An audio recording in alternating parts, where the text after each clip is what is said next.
ॐ नमो भगवते वासुदेवाय। ॐ नमो भगवते वासुदेवाय। पाप मोचनी एकादशी। पाप मोचनी एकादशी का अर्थ है पाप को नष्ट करने वाली एकादशी।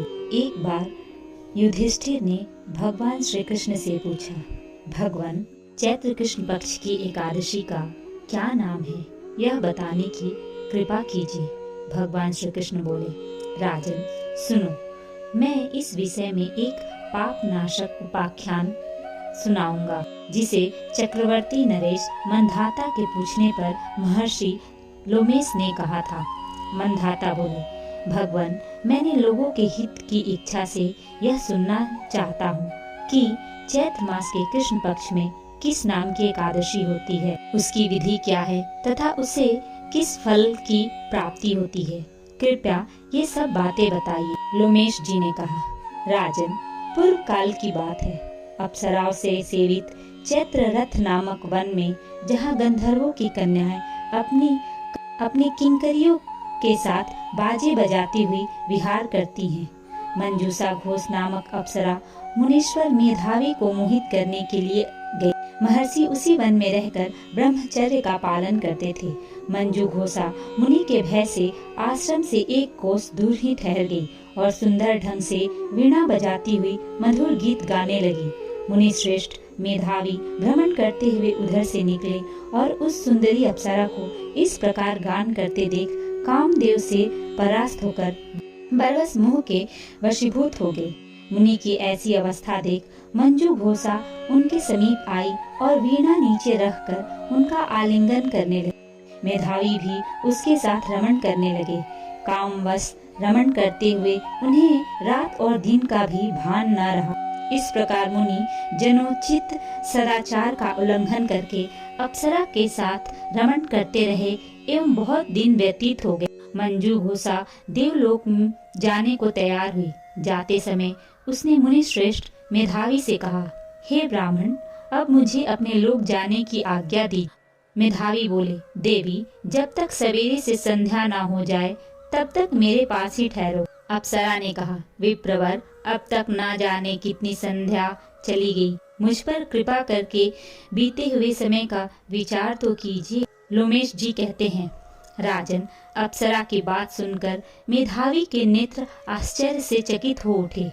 उस समय उन्होंने बीते हुए समय का हिसाब लगाया तो ज्ञात हुआ कि उसके साथ रहते हुए 57 वर्ष बीत गए थे। उसे अपनी तपस्या का विनाश करने वाली जानकर मुनि को उस पर बड़ा क्रोध। उन्होंने उस अप्सरा को शाप देते हुए कहा, पापिनी, तू पिशाची हो जा। मुनि के शाप से दग्ध होकर वह विनय से नतमस्तक होकर बोली, विप्रवर, इस शाप से मेरा उद्धार कीजिए। 7 वाक्य बोलने या 7 पद साथ साथ चलने मात्र से ही सत्पुरुषों के साथ मैत्री हो जाती है। ब्राह्मण, मैंने तो आपके साथ अनेक वर्ष व्यतीत किए हैं, अतः स्वामी मुझ पर कृपा कीजिए। मुनि बोले, भद्रे, मेरी बात सुनो। एकादशी तिथि इस शाप से उद्धार करने वाली है। चैत्र कृष्ण पक्ष में जो शुभ एकादशी आती है उसका नाम है पाप मोचिनी। वह सब पापों का क्षय करने वाली है। सुंदरी, उसी का व्रत करने पर तुम्हारी पिशाचता दूर होगी। ऐसा कहकर मेधावी अपने पिता मुनीश्वर च्यवन के आश्रम पर गए। उन्हें आया देखकर च्यवन ने पूछा, वत्स, यह क्या किया?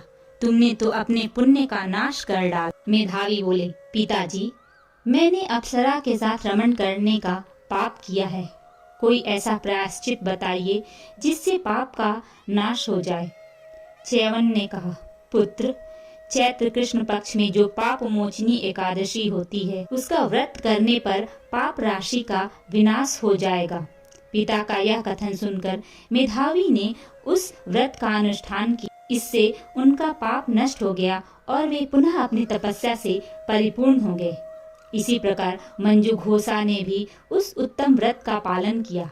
पापमोचनी एकादशी का व्रत करने के कारण वह पिशाच योनि से मुक्त हो गई और दिव्य रूप धारिणी श्रेष्ठ अप्सरा होकर स्वर्ग लोक में चली गई। वहाँ श्री कृष्ण कहते हैं, राजन, जो श्रेष्ठ मनुष्य पाप मोचनी एकादशी का व्रत करते हैं उनका सारा पाप नष्ट हो जाता है। इसको पढ़ने और सुनने में सहस्त्र गोदान का फल मिलता है। ब्रह्म हत्या, स्वर्ण की चोरी, सूरापान और गुरु पत्नी गमन करने वाले महापातकी भी इस व्रत को करने से पाप मुक्त हो जाते हैं। यह व्रत बहुत पुण्यमय है। प्रेम से बोलिए ओम नमो भगवते वासुदेवाय।